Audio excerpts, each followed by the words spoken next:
Hello, everyone, and welcome. I see folks are just joining the Zoom, so welcome to the SANS Threat Analysis Rundown for the month of September. I had to double check, yes, it is September.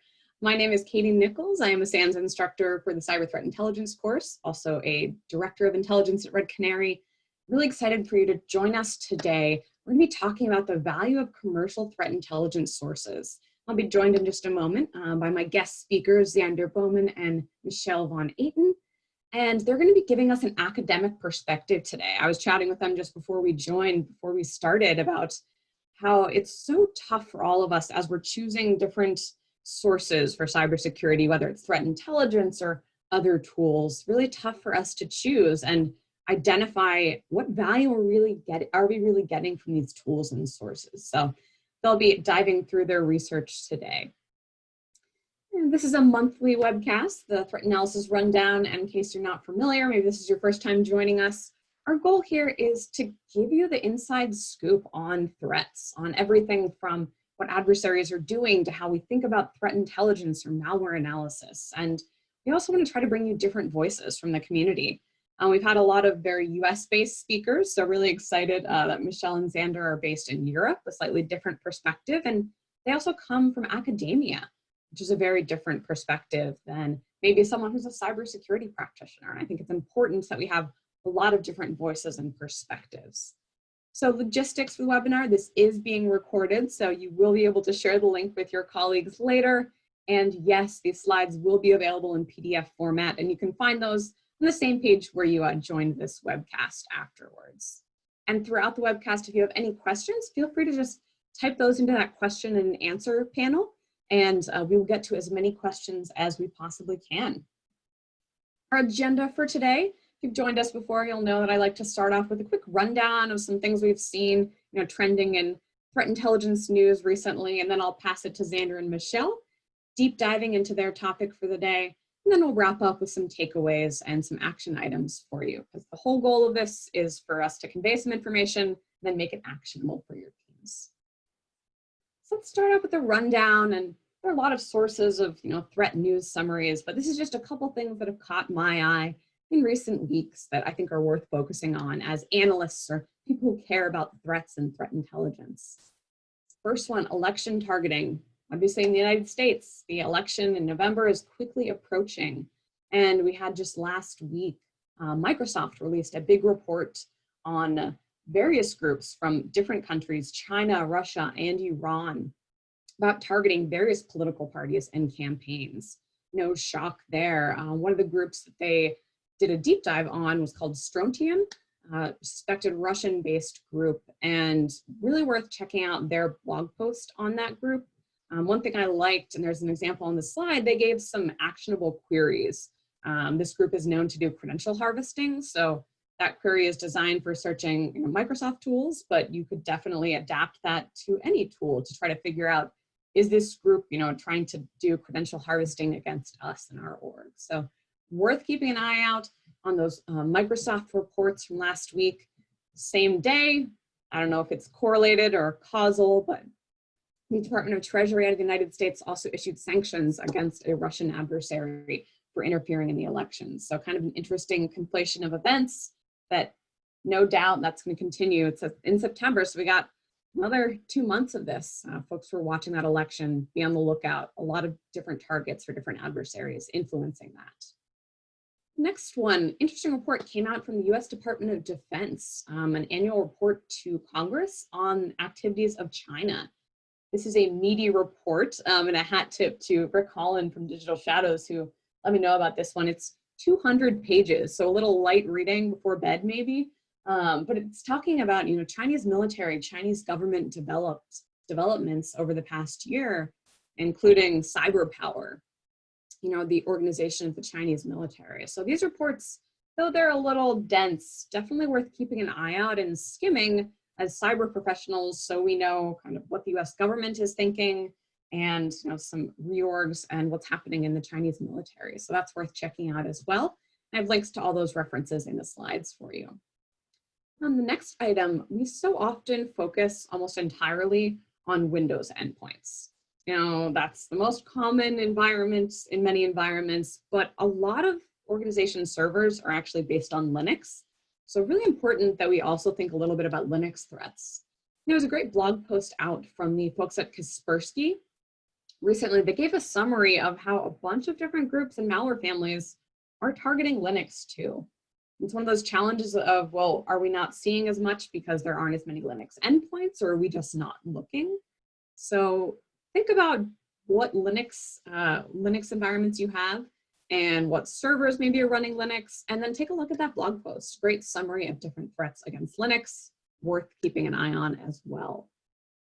The last item, a little bit different, but as analysts, as especially intelligence analysts, so important that we think about how we think and think about the cognitive biases we bring. So I wanted to mention a new TV show actually on PBS that I just started watching, that I've really been enjoying. It's called Hacking Your Mind. It's all about the challenges of how our brains trick us. And so if you kind of like nerding out over cognitive biases and thinking about how we think, I just wanted to throw that in there, kind of an interesting new show. And a hat tip to my mom, who actually told me about that show. So PBS show might be interesting for you if you're interested in thinking about how we think as analysts. And with that, again, just a few recent things that I think are worth checking out, and all those links are at the end for you to check out. All right, so moving on to our deep dive. And it's my pleasure to introduce Xander and Michel. They're from the Delft University of Technology. And so they're going to be sharing some findings from a recent paper where they're trying to look at the value of different commercial cyber threat intelligence sources. As we were chatting about, I think it's so important that professionals and practitioners really look to academia to try to help us think through what's the value we're really getting out of a lot of these sources and products. So with that, I will pass control of the slides to Xander. Please take it away. And if you have questions, feel free to pop those in the Q&A panel at any time.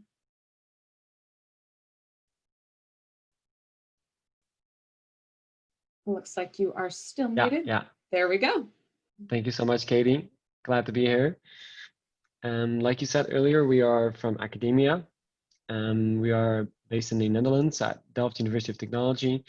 Me, myself, I'm a PhD candidate, while Michel is my professor. Let's see if I can move to the next slide here.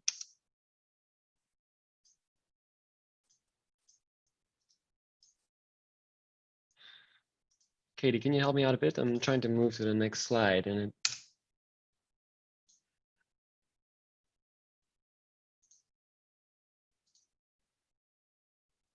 we just practiced all this. You should be good. Yep, I think you're good. Just click once in the screen. Yeah, there we are. Always a virtual presenting. I think it might just be a little bit delayed. So here, I'll just click for you, and there you go. Should be good to go. Yeah, this is the one I was aiming for. Thanks. Perfect. So we just presented last August a paper at USENIX. This is an academic conference. There is a little attention paid to threat intel also, and we presented this paper called A Different Cup of TI, which is focused on commercial sources.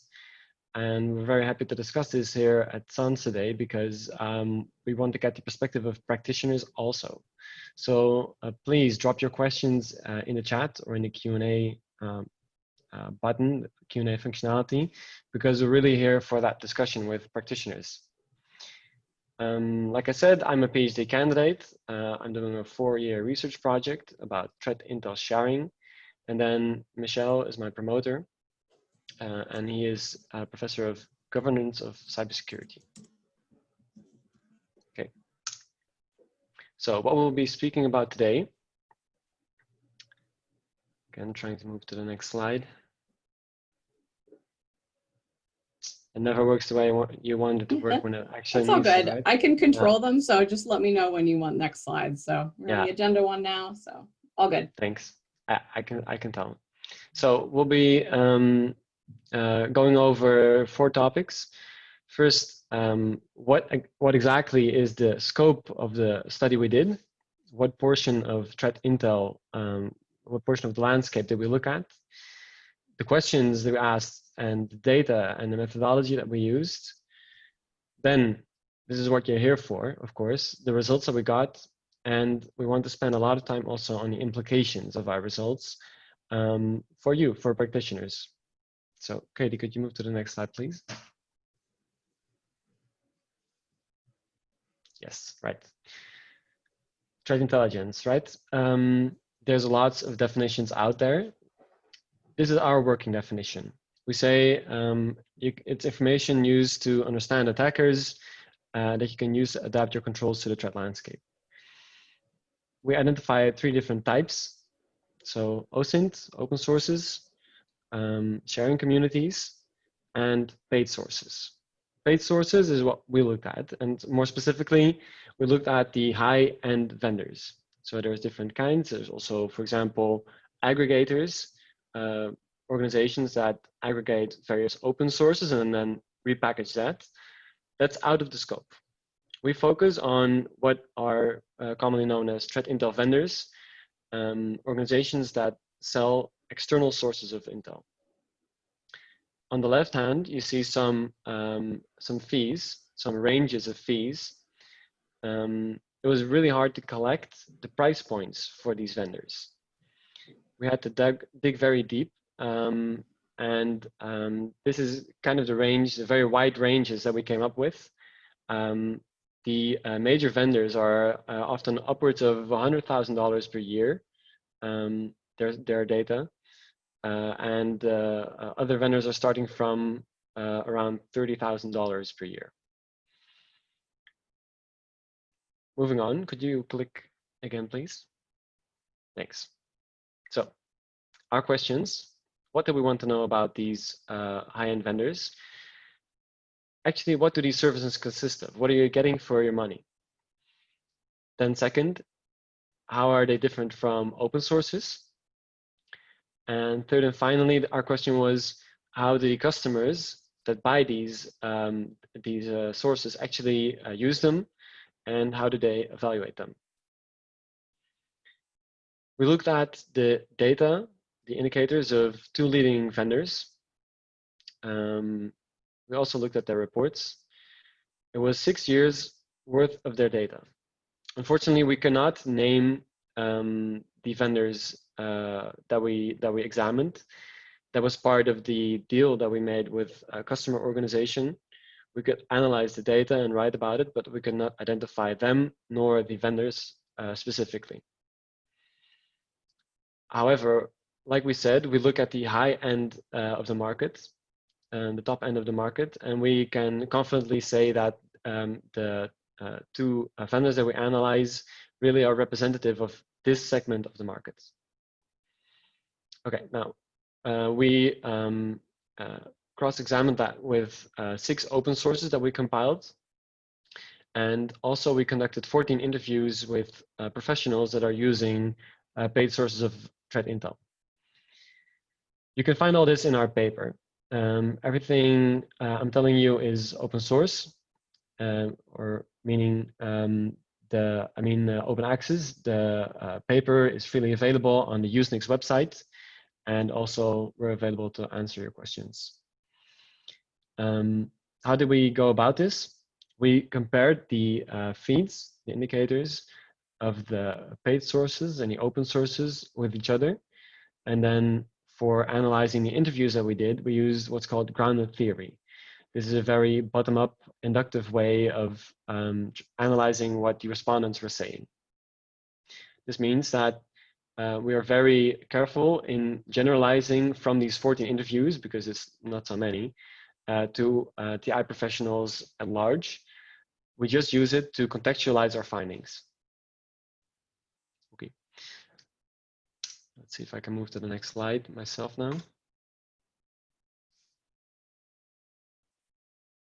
It's beyond me. Okay, Katie, could you move to the next slide, please?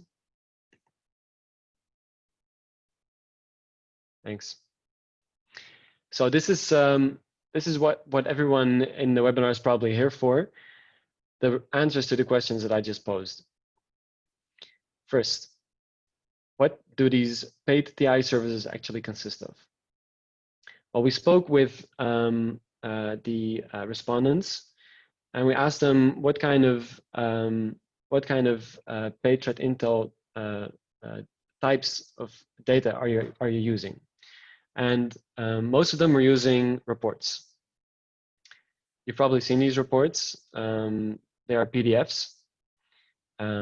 They contain metadata, sometimes also with attached, indicators attached. These indicators, they form the second most important category of TI services. There were a few other types as well, which are listed here, but they were used less often, and we described them at length in the paper. Now, on the left hand, you see a figure in which we describe the most important industries. We derived those from the data of the vendors the two vendors that we analyzed, and they self-identified these sectors to be relevant from their reports. We aggregated the categories of industries, and the result is what you're looking at. Well, what jumps out for us is the third category, civil society, because civil society is not really in a position to pay for the kind of expensive reporting that these vendors are providing. The other ones, government, financial services, they are kind of the usual suspects. They are what you might expect customer organizations of the TI vendors to be. Moving on.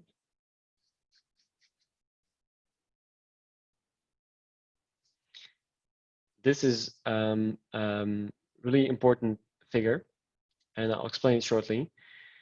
We looked at the overlap in indicators between the two vendors. What you're looking at on the left-hand side is for three types of indicators, which is hashes, domains, and IPs. The overlap between the two vendors that we analyzed.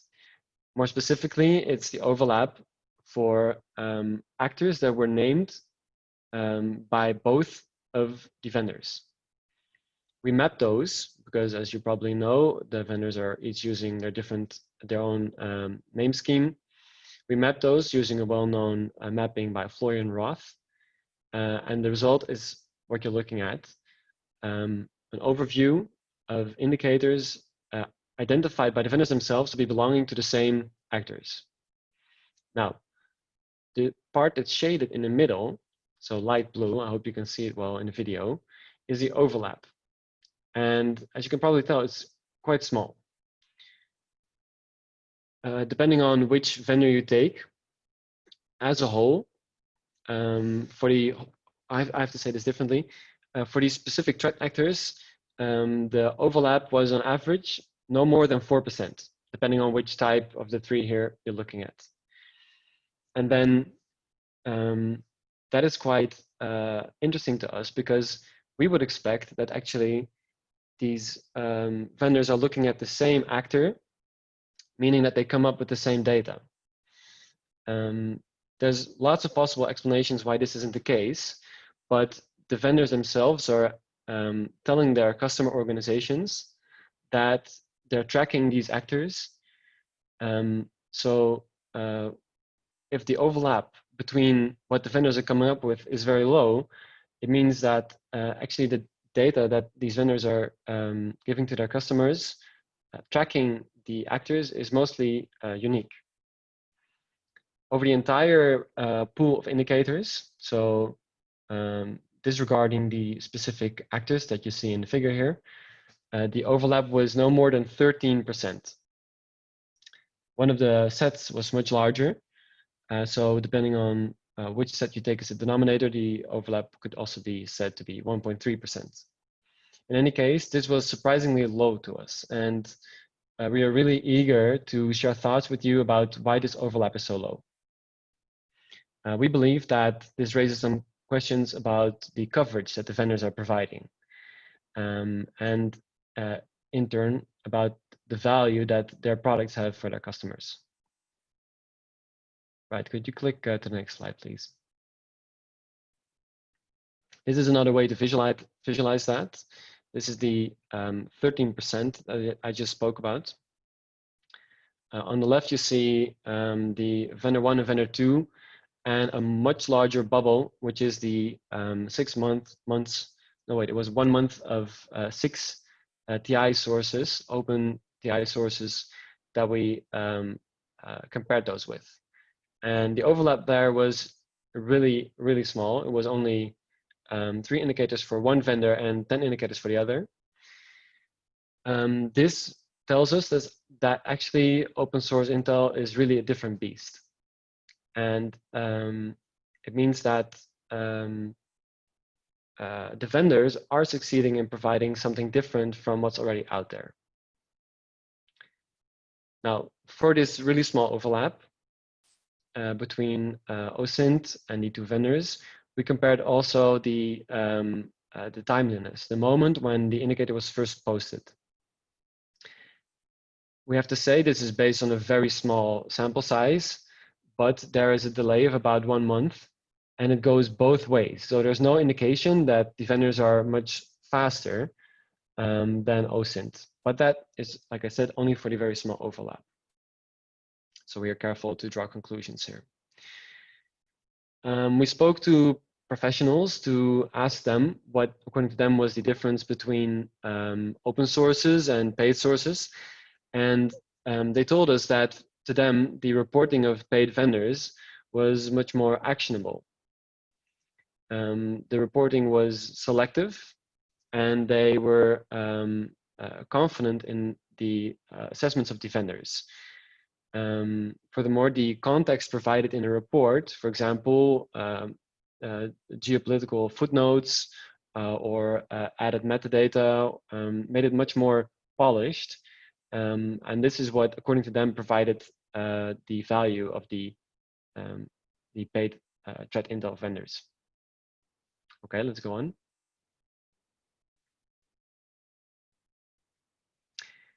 These are more results from the interviews that we did, and we spoke with these 14 professionals that are using paid threat intel, and we asked them about what elements of the data that they were using was actually giving it its value.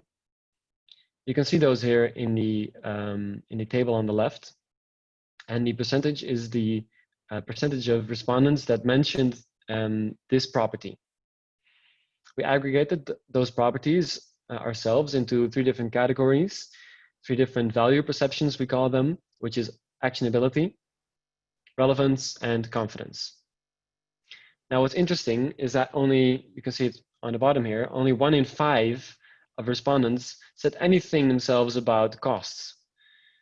That was interesting to us because, as we said at the beginning of this talk, the costs are actually quite substantial, but it did not seem to be much of a factor to the analysts themselves.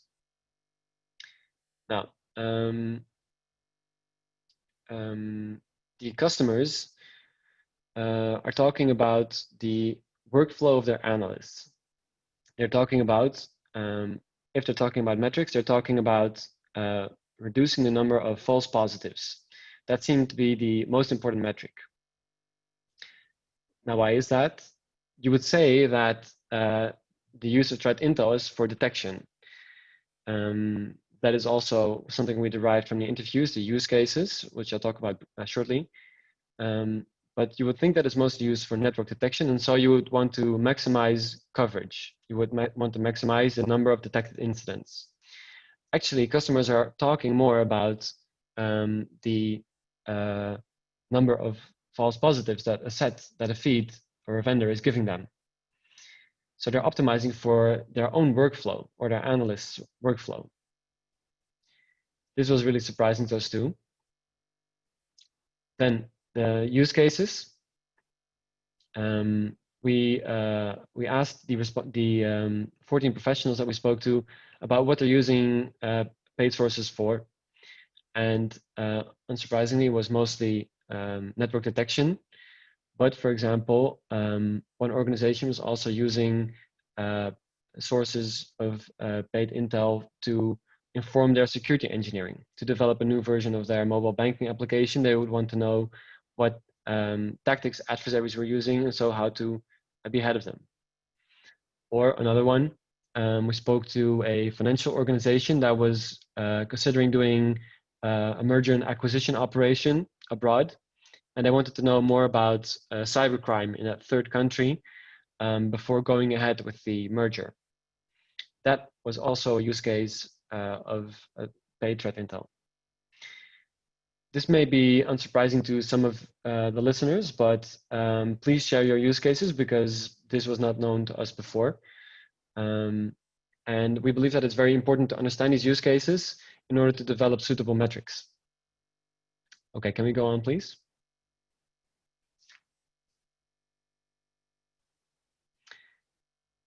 Before we go on to the implications and what this means, let's summarize our findings of this paper.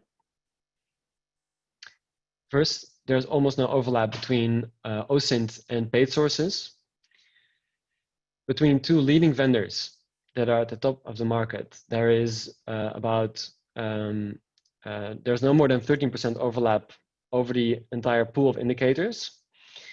Then for specific actors that they both name and they both say to be tracking, there is no more than 4% overlap between the indicators.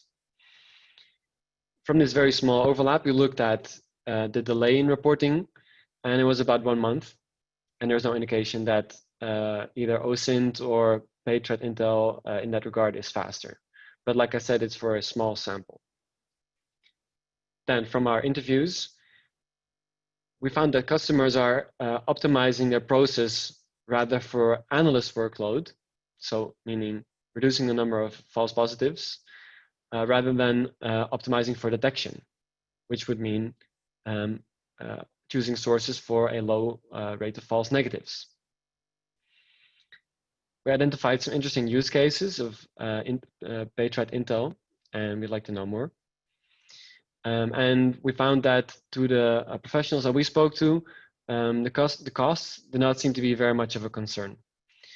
And rather, they were talking about different parts of the confidence they could place in the source, the relevance, and the actionability that the source delivered to them. So let's talk a little bit about the implications that this research has for professionals. I'll start briefly and then ask Michel to chime in. Michel, you can unmute already. The reasoning we saw with these customers that we spoke to was much better explained by looking at organizational factors than by the metrics or the quality of the sources. Could you go into this and also say something about the IBM effect? Sure. I guess the thing that intrigued us is that the smaller curated sets were actually valued much higher than, let's say, sets that potentially capture more of the landscape. And the only way that makes sense is if you look at what organizational processes are actually driven by those threat intel sets. And you realize that for many of these organizations, analyst workload, especially in their SOC environments, is a key concern. So you don't want them to be churning through low quality alerts, as they call them, all day long. So you rather have fewer alerts where the chances of something relevant being going on are higher. So that makes perfect sense if you're trying to retain analysts, not have burnout in your SOC environment, etc. But there is a trade-off there that almost nobody made explicit, namely that you do pay a cost for that, let's say, smaller curated set driving your process, which is you potentially have more false negatives, all these threats that you're not seeing. And the lack of overlap among the two vendors further illustrates this. So if you use one vendor, or even if you use two vendors, in all likelihood, you are still getting very little. A very, very limited view of the threat landscape that you think you are observing. Interestingly enough, this did not come up as a major concern. So it's interesting that these organizations don't feel like they're missing major incidents. And to some extent, this could be true because, you know, if they do have an incident, you would assume at some point this manifests itself. So the fact that they're not manifestly running into major incidents suggests to them that they're not missing that much, which then makes the smaller curated sets more attractive, given the other side of the trade-off that they're managing. The other thing was almost nobody had actually analyzed the sets that they were buying. This is also intriguing to us. They pay, some of these organizations paid over €1 million for their threat intel. And they hadn't actually, for example, compared what they were buying from different vendors. To us, that's like mind-boggling, maybe because, you know, if you give us data, we will analyze it. It's sort of professional deformation, I guess.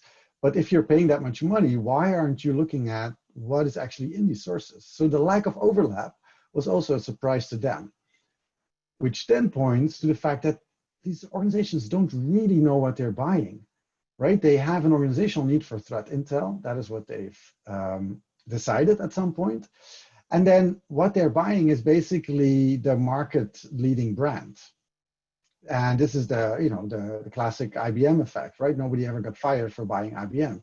You don't know necessarily that this source is better for you or what is even in the source or how it compares to other sources, but it basically is IBM. So if you have to buy threat intel, you're going to shell out the money to buy from the market leaders. And if you're a bank, that money is, you know, this is not the kind of money you lie awake at night over. So then you simply trust that these guys are the market leaders, so it must be the best TI that money can buy currently. Maybe go to the next slide, or do you have some other points here? Yeah, I have something to add here. I would say that the majority of the professionals that we spoke to that were using paid sources were not using metrics. But if they were using metrics, it was mostly simple quantitative metrics. The number of false positives, like I said, is the most prevalent one. However, there were some organizations amongst the respondents that we spoke to that were using what I would call qualitative metrics, meaning that they would look for organizational outcomes. For example, they would ask a stakeholder within their organization, so the person, the CXO, that they were writing their intelligence report for example, for this merger and acquisition, like I just described, they would ask them at the end, was our reporting actually useful for your decision?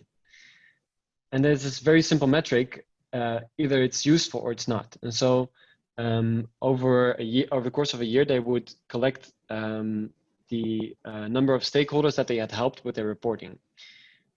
This is not quantitative. This is not a very cool figure that you can put in a dashboard, but it was useful to them. If I look at the resources that SANS and others are putting out, also freely available on the web, I would recommend the customer organization, so perhaps some of the people that are listening, to select sources based on their needs, rather than looking at the offerings of these vendors. So start with your demand instead of looking at the supply. This is not a course on compiling Intel requirements that would and does deserve its own course, but on the right hand you see some recommendations for starting to identify gaps in your understanding of the threat landscape of your organization, formulating those gaps as intelligence requirements, and then scoring the different sources that you're considering to buy against these intelligence requirements. Ultimately, that might lead you to a mix of open and paid sources that can help you answer your intelligence requirements. Based on this paper that we wrote, I would recommend, although we do not, this is not a peer-reviewed recommendation, but this would be our recommendation for customers to start with identifying gaps in their understanding of the threat landscape. We can go to the implications about the vendors now. Michel, can you kick this off? Sure. So one thing that also struck us is to look back at how the TI vendors themselves sort of reflect on what they're doing and what progress they're making. And I think one of the promises over the last couple of years is that this TI is based on a mix of host-based and network-based detection. That these vendors have vantage points in important networks.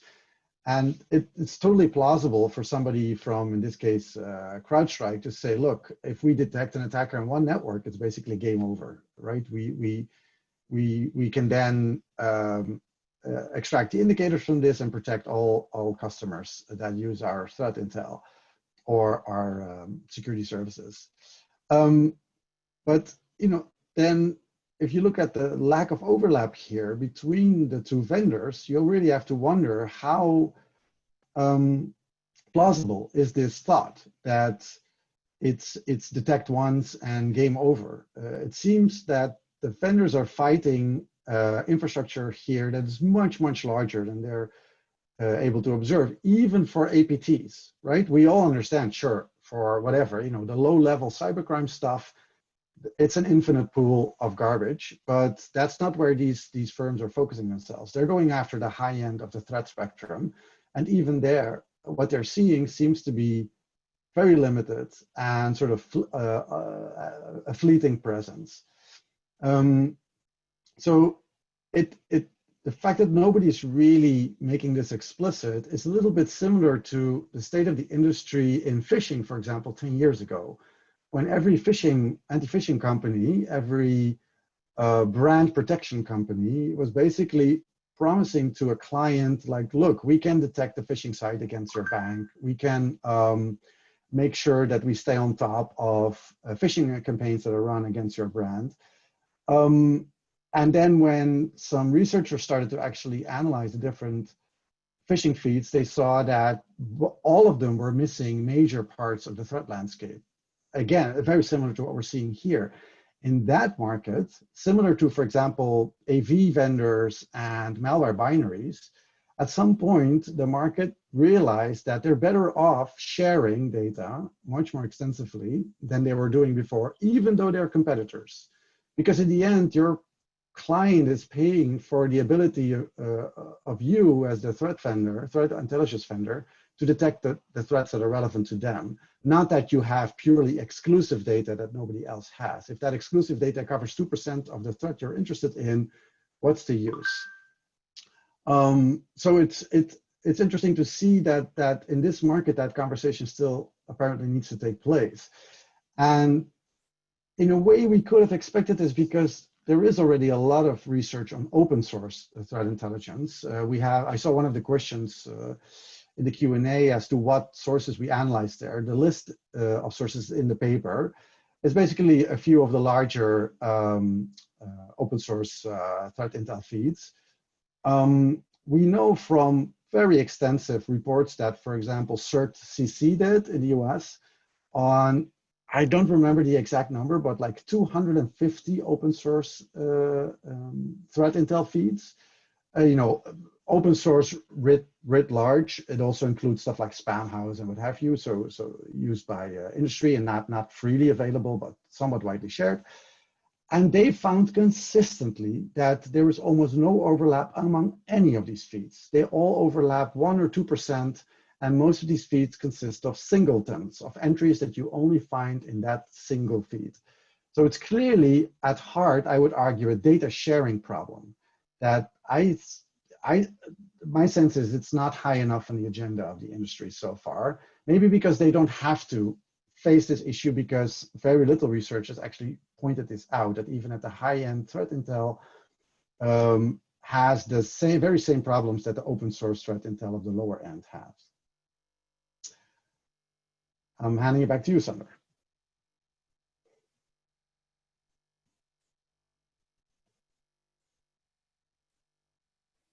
All right, looking like Thanks, we're Michelle.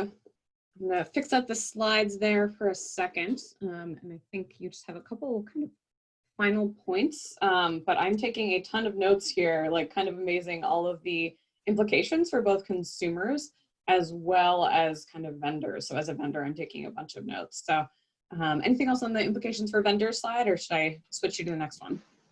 Thanks, Katie. My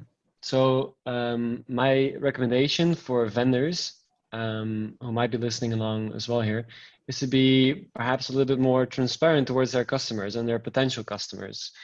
If you can be clear about what you're actually selling, there will be no discussion about why the overlap is either high or low. Some vendors are more clear about what their specific niche is. For example, Dragos is focusing on ICS.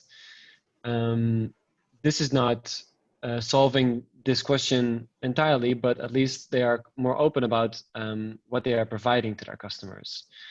So I would be very interested to hear from vendors also their explanation of what they would expect the overlap with their competitors to be and why. And communicate this clearly. Yeah, if you look currently, even for digging up the prices that I showed in one of the first slides, that was quite hard. You always have to request these prices, and for a customer just starting out in the market for threat intel, it's not very easy to compare the different vendors. This also, by the way, has been showed previously in lots of surveys amongst customers in this market. Yeah, we can go on. Right. So we are social scientists from our background, and there are two economic theories that we would like to discuss here because we feel like they are relevant for understanding the market for threat intelligence. The principle here is what's called asymmetric information. And that means that on the one hand, customers do not really know what they're buying, like we try to assert in this talk. While on the other hand, the seller does know what they're selling. I'll go into the what's called the market for lemons principle. And that is when you're buying a used car, a lemon as it's called. No, wait, a used car that is of bad quality, that is called a lemon. So this is why this principle is called this way. The idea is that if customers don't know what they're buying, eventually over time, the willingness to pay for a used car, or let's say a source of paid threat intel, the willingness to pay will go down because it's very hard for them to distinguish if they're buying a good car or a good source of TI versus a bad one.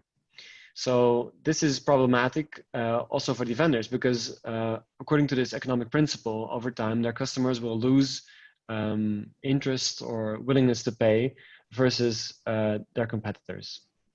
Now, there's an alternative reading to this scenario, which is called, from a great article that I can really recommend you to read, The Market for Silver Bullets. Michel, could you explain this, this principle?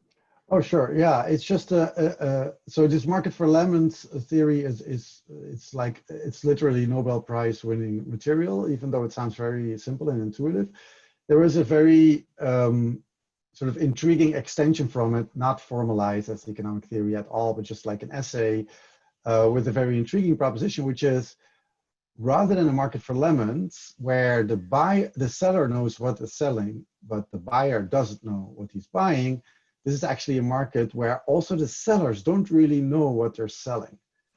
So you have basically a lack of information on both sides. Now, in a sort of very literal sense, the seller knows, the TI vendor knows what they're selling, right? They know the indicators and the reports, but they don't know exactly what this represents, what the value is, what it actually does for the customer, to what extent it covers the threat landscape. None of these things they know. So you have information asymmetry on both sides, which Greg very, I don't know, I find it funny, calls the market for silver bullets, right? You basically end up selling stuff that supposedly does all kinds of things that nobody can really say whether it does that. And that market is very hard to operate in because there is basically no way to rationalize your purchasing decisions under those conditions. Sander. Yeah, thanks.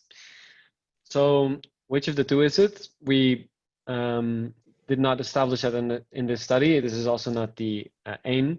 We make some empirical contributions about what actually the services in this market consist of, what they're being used for, and how they compare to open sources. We leave it up to the customers to decide if there is actually asymmetric information in this market, and if so, which of the two scenarios that we describe here is at hand. I think that concludes our talk about our paper. It's available, like I said, on the USENIX website. If you Google for a different cup of TI, you will probably find it. The list I of put the link also in one of the questions. Somebody asked about the link. I put it in a response. Yes, So you can and it'll find also it be in the Q&A. PDF of the slides, so everyone will be able to grab that link and dive in much more detail. Yeah, and also the list of sources that we used, the questions that we asked the professionals, those are all in there. So have a look, and we'll be really happy to take your questions, because we only got the chance to talk to 14 professionals so far. So let's have some more.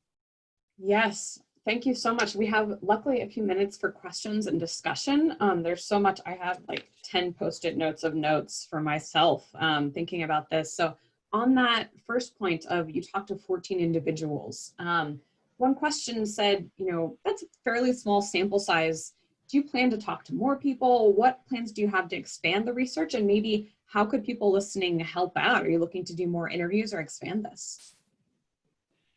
That's a great question, because indeed 14 interviews is not representative of the entire pool of threat intel professionals.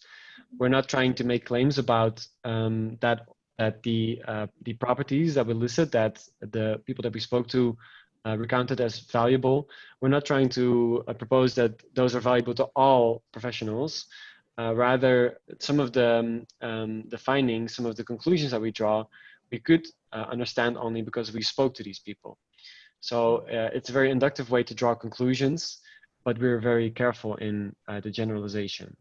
Now, what could be a good next step is for the surveys. There have been some surveys before, but to really test these ideas that we developed through these interviews, those could be used in a survey, for example, for a larger group of professionals, which is something that I would really like to do at one of the SANS summits, for example, to have a live survey, perhaps in the future again.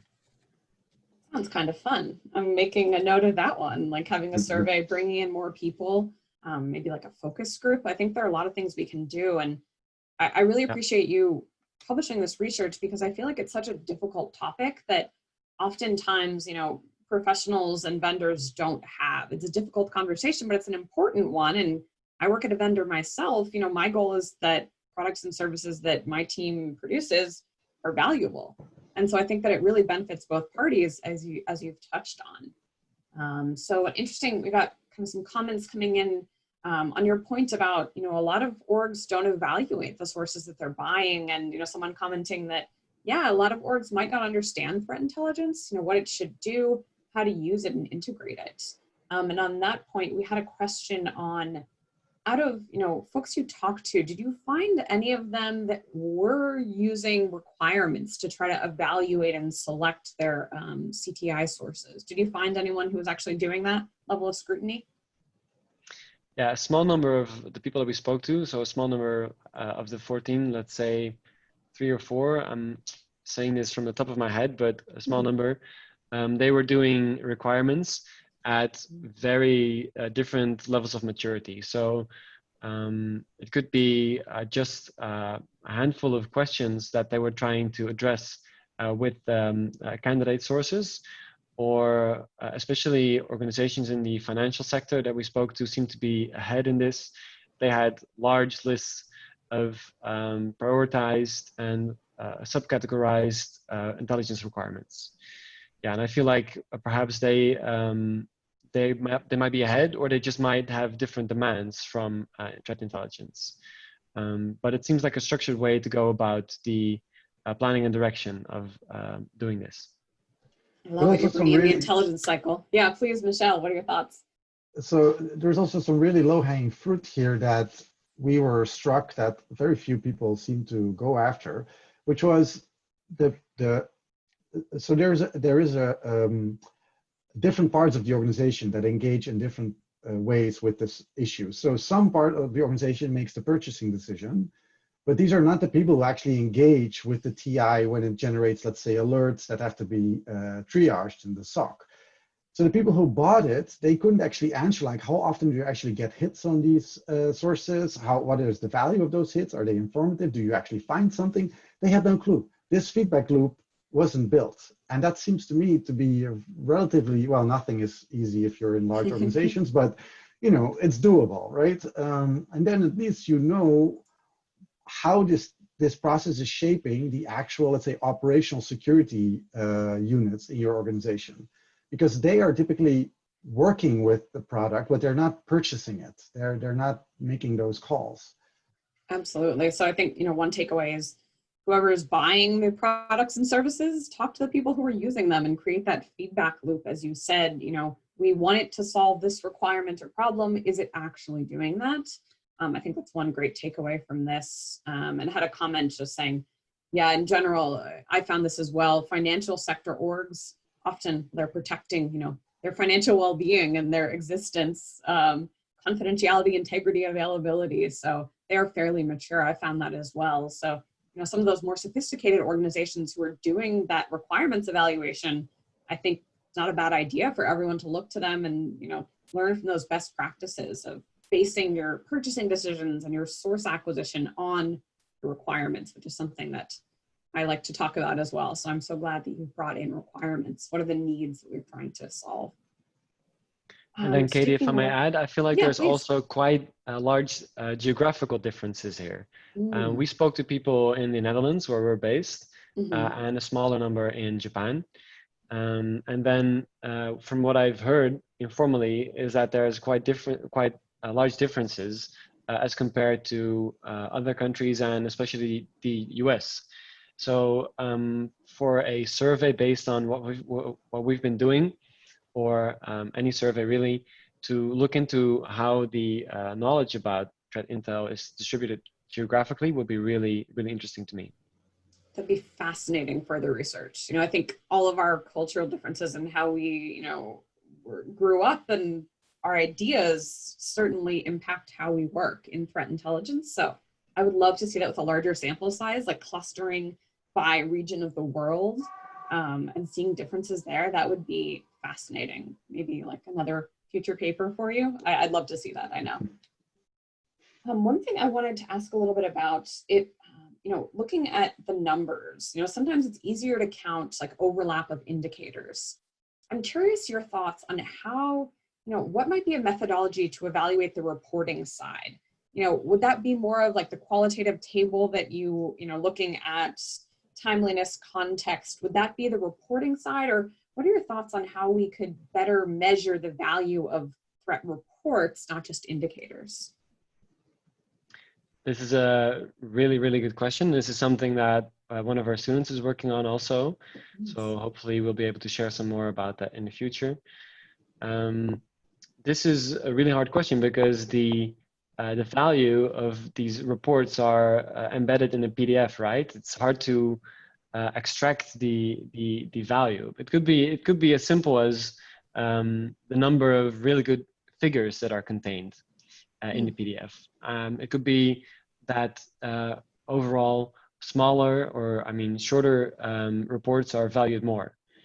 We don't know yet, but probably it's rather something to do with the amount of context that the reports provide. At least that's something that from all of the interviews that we did was always mentioned, that the ability to provide context was really important to customer organizations.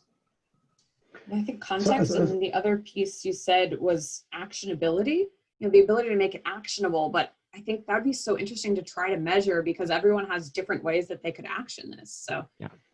Interesting. Michel, you were going to say something? One area I think that we can draw on to get a little bit more insight into how these reports are evaluated, because I very much agree with you. I think that is actually one of the most compelling ways in which this threat intel knowledge is getting consumed by the customers.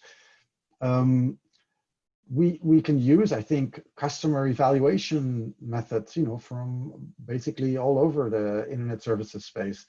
One of the things that the student is going to try to look at, that Sandra already referenced, is how, so the organization that the student is working with, they're basically putting in customer ratings for the report.